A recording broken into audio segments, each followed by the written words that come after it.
She taught art to an elderly woman, not knowing she was the ex-business partner of the Millionaire, the headline of my life that no one would believe if I posted it online. But here I am, Susan Lee, standing in the rain outside the most exclusive hotel in Dallas, clutching my portfolio and wondering how a simple art lesson led to the most complicated entanglement of my life. 3 weeks ago, I was just another struggling art student at Dallas University, painting between shifts at the campus coffee shop and living in a cramped dorm room with a roommate who practiced saxophone at 2 a.m. Then, Mrs. Eleanor Robinson walked into my life, an elegant woman in her 70s who responded to my art lessons for seniors flyer with surprising enthusiasm. "I've always wanted to paint," she had said, her eyes sparkling with a youthfulness that defied her silver hair. "Before I die, I want to create something beautiful." How was I to know that her idea of something beautiful wasn't just a canvas, but the complete dismantling of my carefully planned life? I'm getting ahead of myself. Let me back up to where it really began. The Dallas International Film Festival, where fate decided to throw me into the deep end without checking if I could swim. Excuse me, that S my seat," I had mumbled, trying to squeeze past a wall of knees to reach my assigned spot. A miracle ticket gifted by my art professor for writing the best essay on visual storytelling. The man occupying the seat next to mine looked up, and my heart did something anatomically improbable. James Thomas, yes, that James Thomas, entertainment mogul, producer of the year's most talked about film, and officially the most gorgeous human being I'd ever seen in real life, smiled apologetically and stood to let me pass. "I was beginning to think no one was coming," he said, his voice warm like honey over gravel. "Would have been a shame to watch this masterpiece alone. I nearly tripped over my own feet. I wouldn't miss it for anything. I wrote my thesis on visual composition in independent cinema." His eyebrows rose with genuine interest. "Did you? I'd love to hear about it sometime." The lights dimmed before I could respond, saving me from what would surely have been an incoherent babble. The film was magnificent, a raw, emotional journey that left the audience in stunned silence as the credits rolled. "Well?" James turned to me, awaiting my verdict with unexpected eagerness. "The parallel narrative. Structure was brilliant," I blurted, then blushed. "Sorry, I get carried away with analysis." "Don't apologize for passion," he replied, and something in his expression made me feel like the only person in the crowded theater. It's refreshing. We talked through the entire post-screening reception, about art, film, life.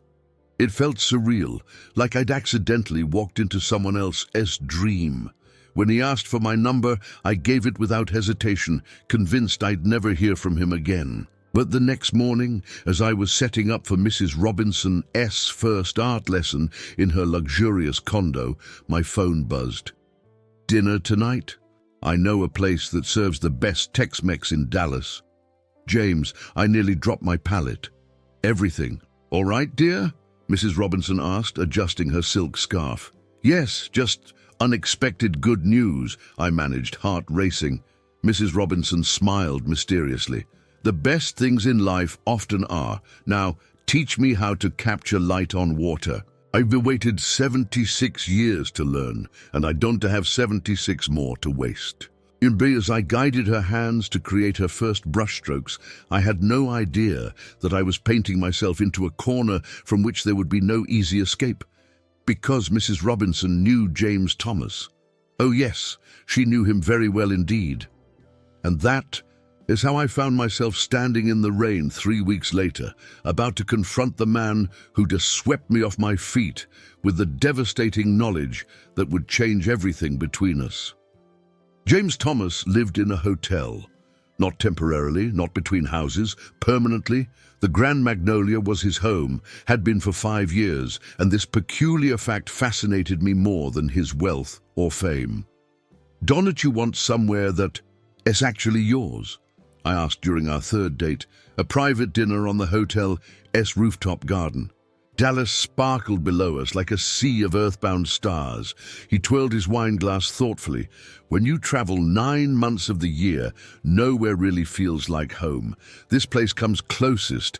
They know how I take my coffee, which pillows I prefer, and they do not ask questions when I need space. No, that sounds lonely, I said without thinking. Instead of being offended, James looked at me with newfound interest. Most people see the luxury, not the loneliness. You're different, Susan. I laughed nervously. Different as in, lives in a university dorm at 24 because tuition bankrupted her. Different. Different as in real.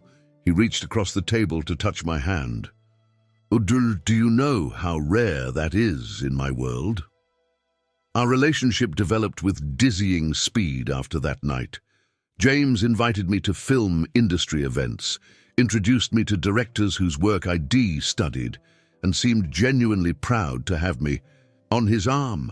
Meanwhile, my bi-weekly art lessons with Mrs. Robinson became a cherished constant in my suddenly chaotic schedule. "You were glowing today," Mrs. Robinson observed during our 5th lesson as she attempted a still life of fruit that resembled geological formations more than edible objects. "Love looks good on you," I blushed. "Is it that obvious?"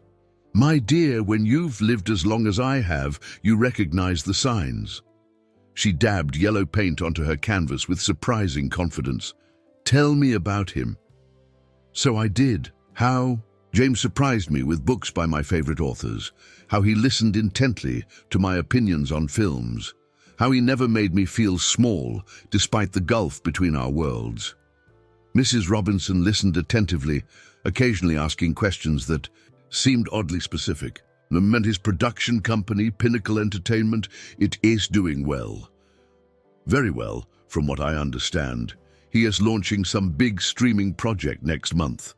Something flashed in her eyes, satisfaction, concern. It disappeared. Too quickly to identify.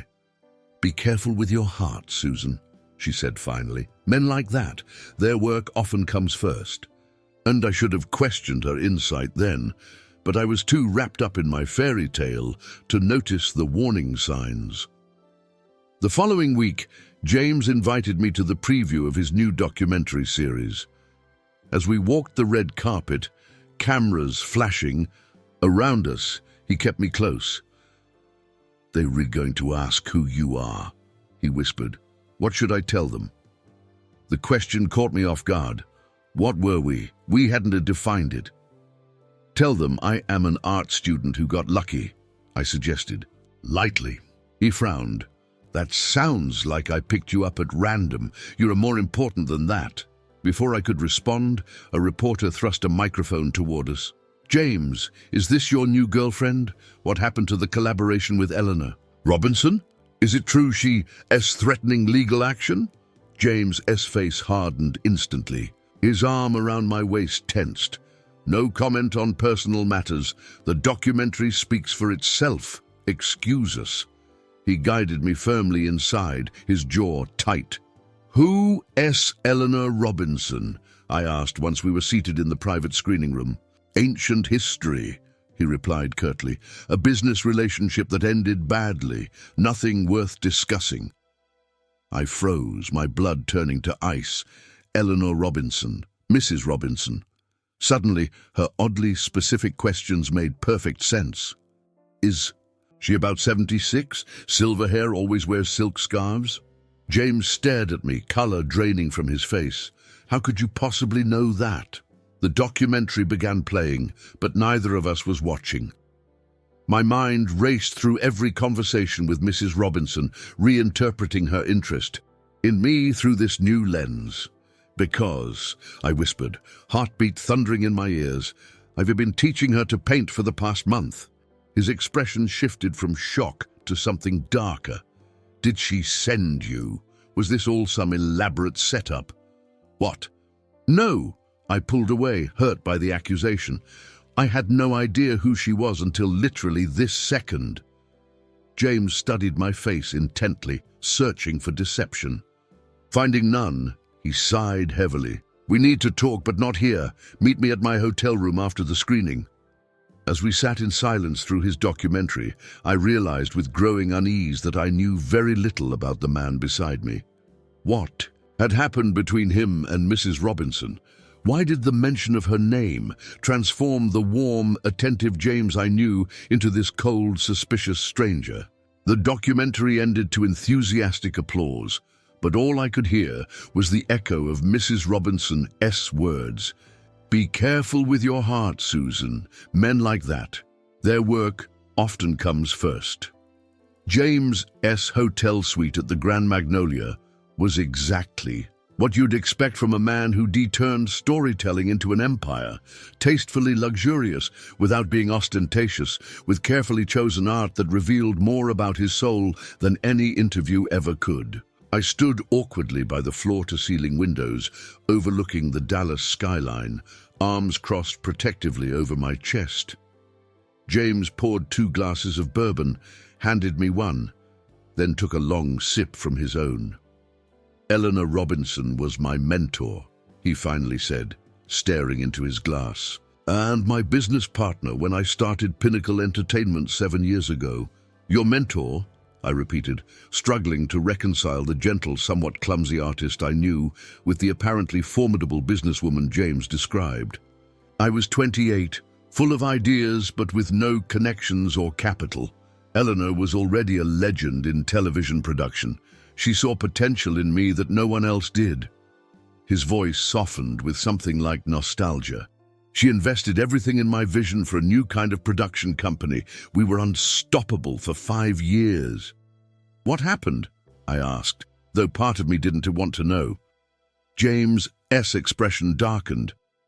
"Last year, I wanted to expand into streaming platforms with original content. Eleanor disagreed. Said we were diluting our brand, moving too fast. We fought badly. And you won, I guessed." "I bought her out," he corrected, an edge to his voice. "Legally, cleanly, for more money than most people see in a lifetime. But Eleanor did not want money. She wanted control." He ran a hand through his hair, suddenly looking exhausted. "The lawsuit came 3 months ago. She claims I stole her original concept for the documentary series we just premiered.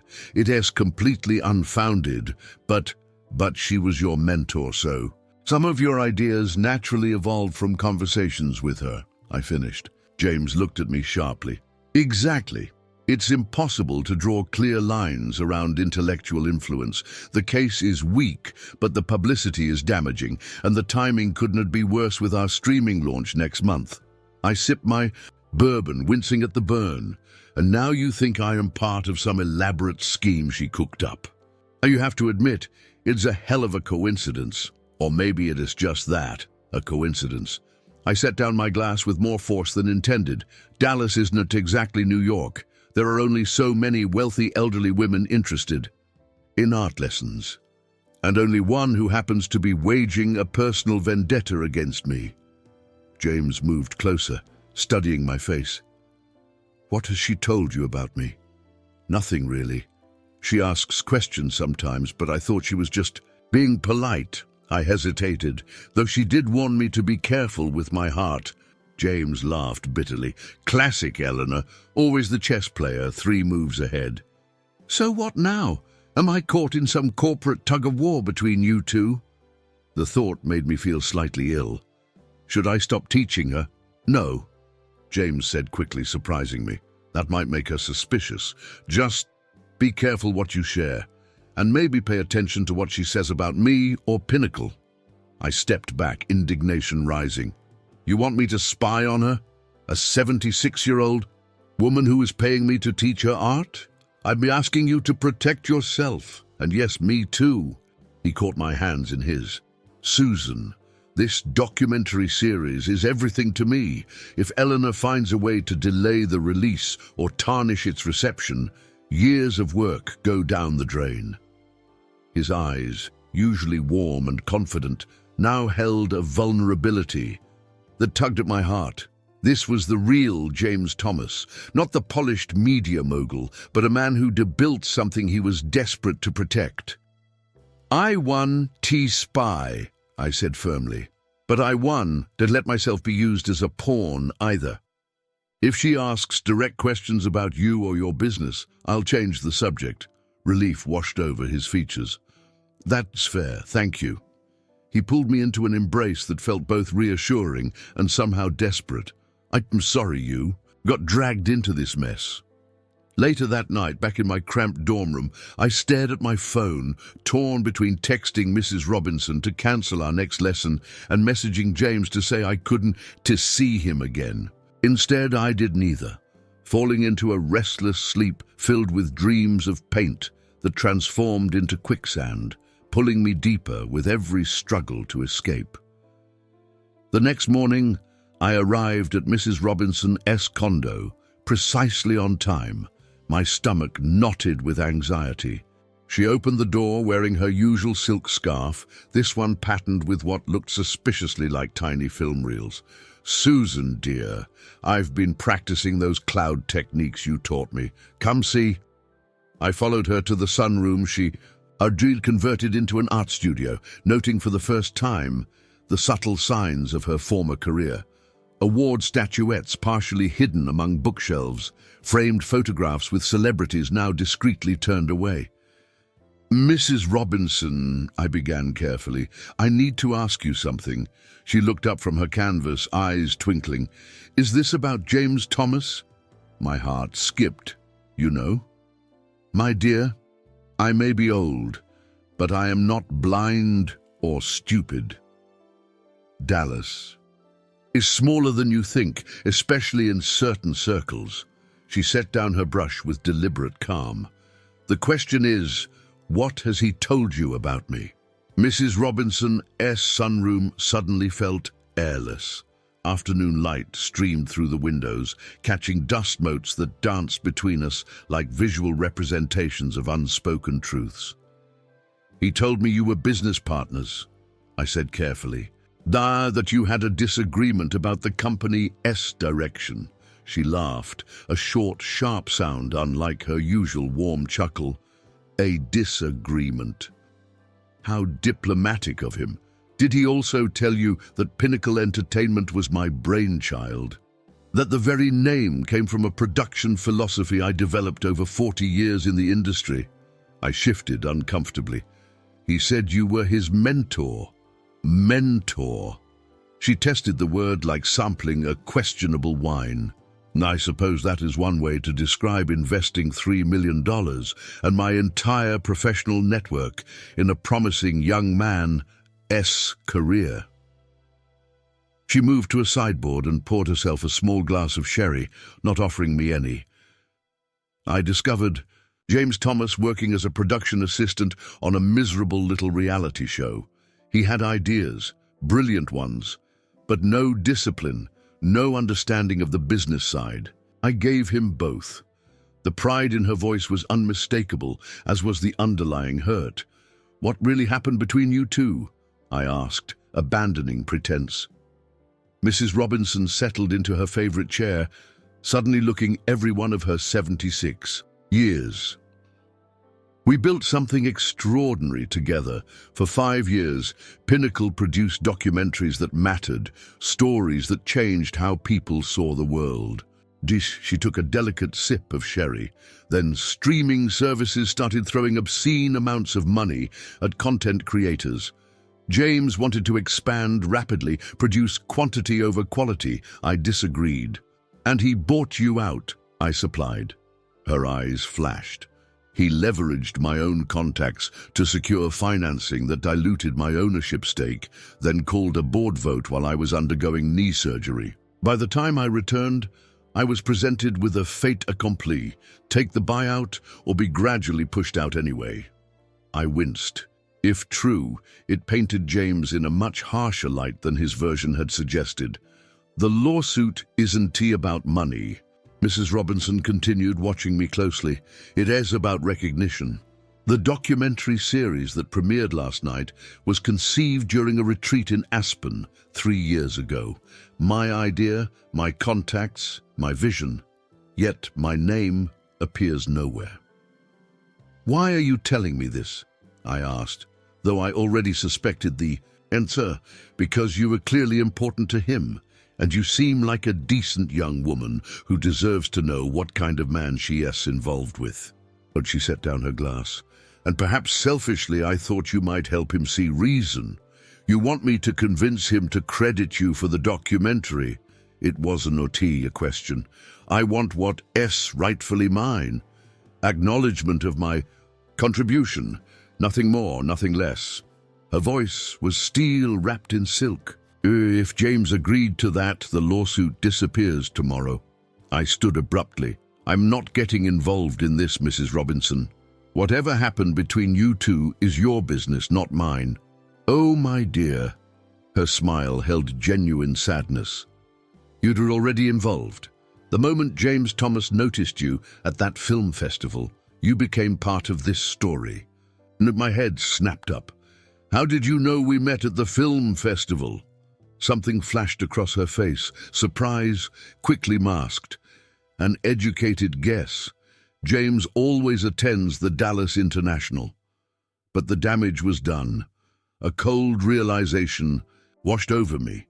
It wasn't a coincidence, was it? Finding your flyer, hiring me specifically. Mrs. Robinson had the grace to look slightly ashamed.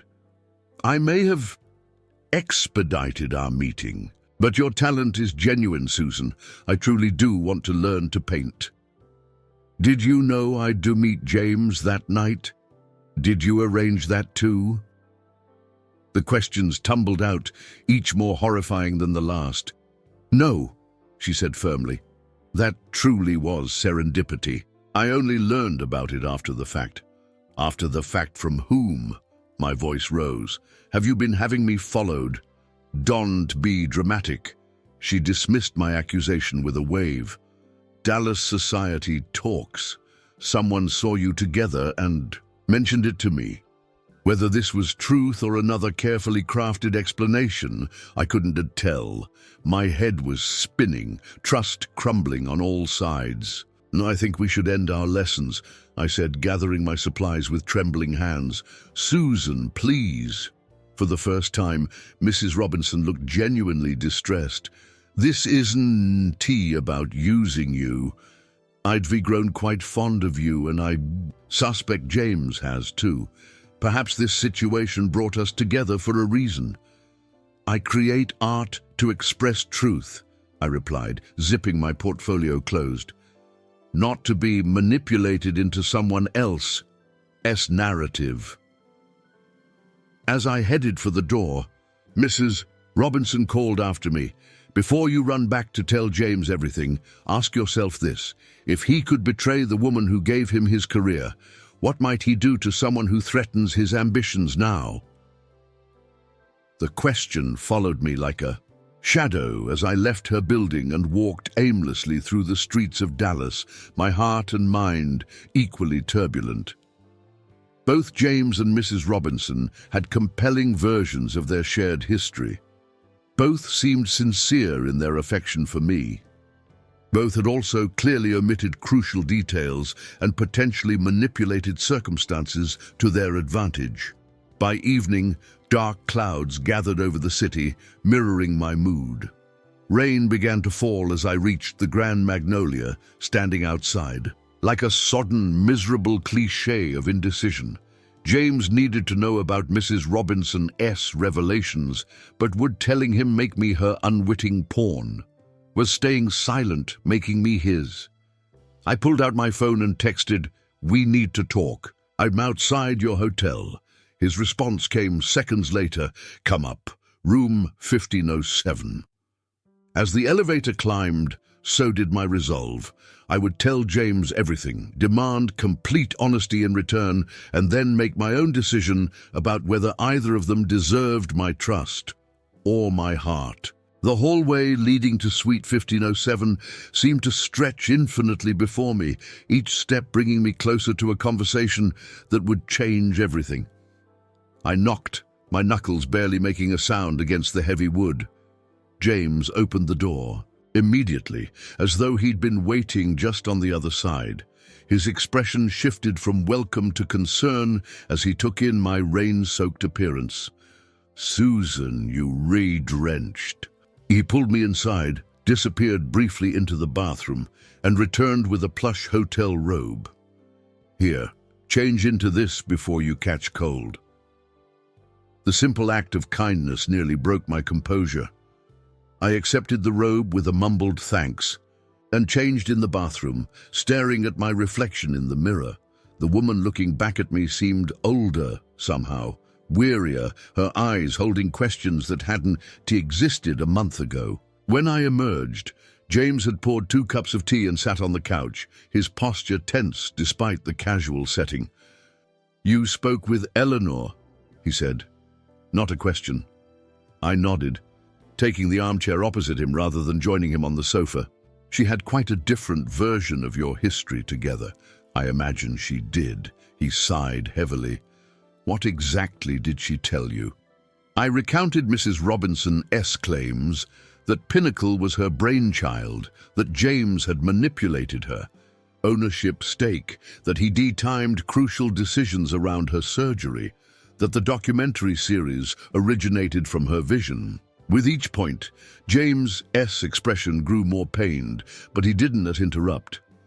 When I finished, he was silent for a long moment, staring into his untouched tea.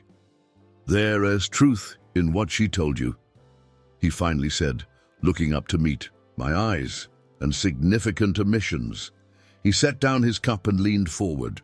"Yes, Eleanor funded my start. Yes, she opened doors. Her experience was invaluable, and I will always be grateful for that." "But," I prompted when he paused, "but Pinnacle outgrew her vision years ago. She wanted to make prestigious documentaries for limited audiences. I saw potential for those same stories to reach millions through new platforms." To his eyes lit with the same passion I'd first been drawn to. Every decision I made was about growth, about impact. "Including scheduling board meetings during her surgery?" He winced. "That was unfortunate timing, not intentional. But I didn't postpone when perhaps I should have." "And the documentary series?" "Born from conversations we had, absolutely. But transformed through 2 years of development after she left, shaped by dozens of creative minds, financed by risks she refused to take." He ran a hand through his hair. "Should I have acknowledged her influence? Probably. Was it legally required? No. I studied him, searching for deception but finding only conviction and perhaps regret." "There's something else," I said. "Mrs. Robinson admitted she deliberately sought me out as her art teacher. She knew who I was before we ever met." James's brow furrowed. "That doesn't make sense. How would she even know about you?" "I've been wondering the same thing." I leaned forward. "James, be honest with me. Had you seen me before the film festival? Perhaps at university events Pinnacle sponsored?" He shook his head. Confusion evident. "Never. Our meeting was completely random, one of those moments of serendipity that..." He trailed off, eyes widening with sudden realization. "Unless it wasn't a tea." "What do you mean?" James stood abruptly, pacing to the window. "The seat next to mine at the festival. It was reserved for Martin Scorsese. He cancelled last minute, and I got his ticket," I finished, the pieces clicking together. "And my professor said it was for writing the best essay, but Eleanor has connections throughout academia. She funds several arts programs." James turned to face me, expression grim. "We were set up, Susan. Both of us." The revelation hit me like a physical blow. But why? What could she possibly gain? Information, access. Perhaps she thought you might find something she could use in her lawsuit. His expression softened. though I suspect she didn't anticipate us actually falling for each other. The words hung in the air between us. Despite everything, my heart stuttered at the implication. "Are we?" I asked quietly. "Falling for each other? Or is that part of the manipulation too?" James crossed the room and knelt before my chair, taking my hands in his. "Oh, Susan, whatever brought us together, what happened since, has been real, at least for me." I wanted desperately to believe him. "There is too much deception, James. Mrs. Robinson, you, maybe even my professor, everyone using me as a pawn in a game I didn't know I was playing. Then let S end the game." He squeezed my hands. "Tomorrow morning I'll call Eleanor, offer to credit her contribution to the original concept. Not full creation, that wouldn't be truthful, but acknowledgement of her influence." "Just like that?" I was skeptical. "After months of legal battles?" "It was never about the credit for me," he admitted. "It was about proving I could succeed without her shadow looming over everything I build. And your investors, the board, would they accept that compromise? They'll follow my lead if it means avoiding a protracted legal battle." He smiled wryly. "Especially when I point out that the woman who inspired the compromise is also the brilliant artist I intend to commission for our new headquarters lobby installation." I blinked. "What?" "I've seen your work, Susan. Not just the teaching, your personal pieces. You have a perspective this industry desperately needs." His eyes held mine, earnest and clear. "I wasn't going to mention it yet, not until you finished your degree, but this situation forces my hand. I want to support your career completely separate from our personal relationship." The offer was tempting, a dream opportunity that would launch my professional life in ways I'd never imagined possible. But it also felt dangerously like another form of manipulation. "I need time," I said, gently withdrawing my hands from his. "Time to think without you or Mrs. Robinson influencing my decisions." Disappointment flickered across his face, but he nodded. "I understand. Take all the time you need." Now, as I stood to leave, he added, "Whatever you decide about us, I am still calling Eleanor tomorrow. You have shown me that some things matter more than winning." Outside, the rain had stopped. The night air felt cleansing somehow, filled with possibility. As I walked back toward campus, my phone buzzed with a text from Mrs. Robinson. "The brushes you left behind will wait for your return whenever you ready. Some canvases require patience to complete properly." I smiled, despite myself. Whatever their flaws, both James and Mrs. Robinson were extraordinary people who had recognized something in me worth fighting over.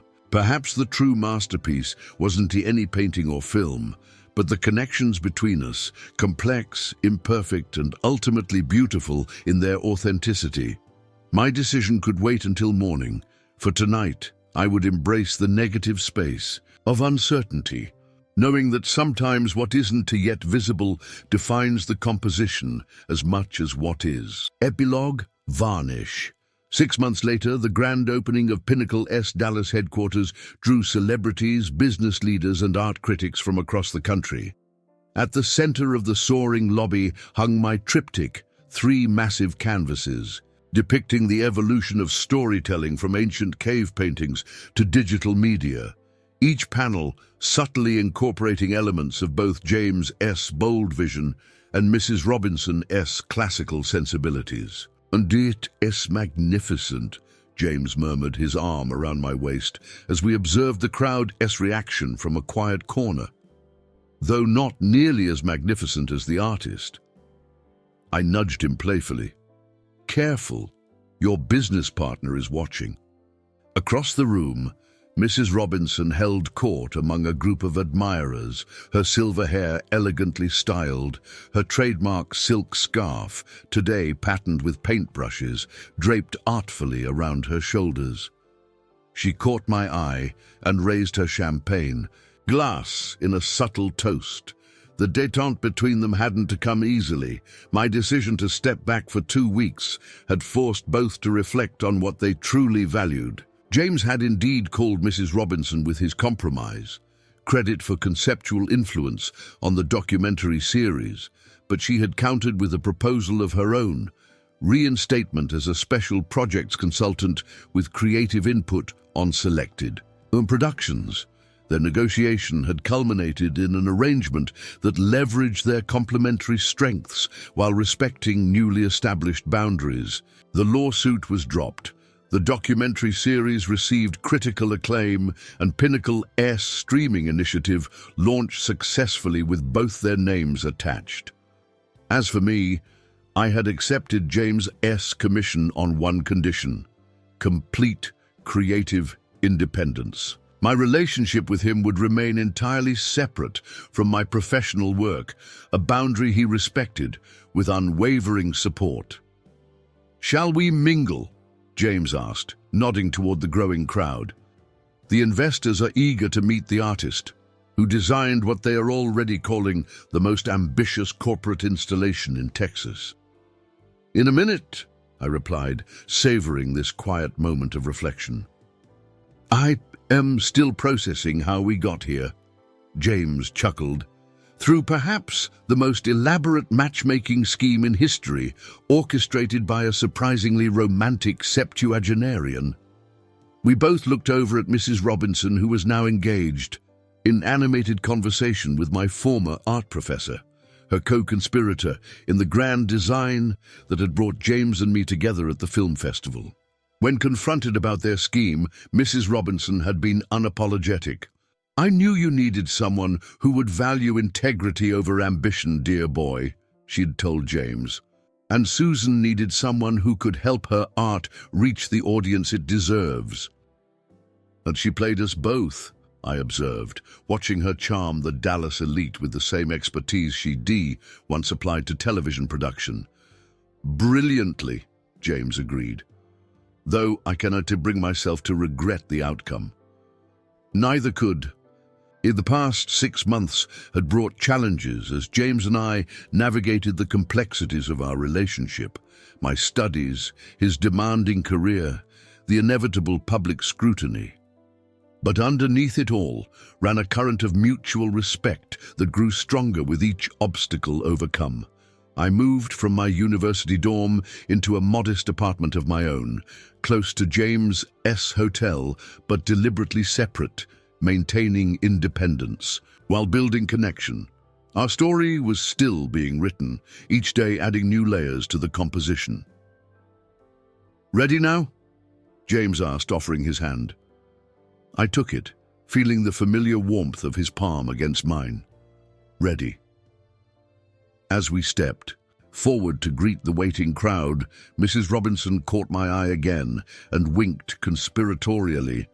I couldn't help but smile back. The canvas of my life had been irrevocably altered by these two strong-willed, flawed, fascinating individuals who had seen in me something I hadn't yet recognized in myself.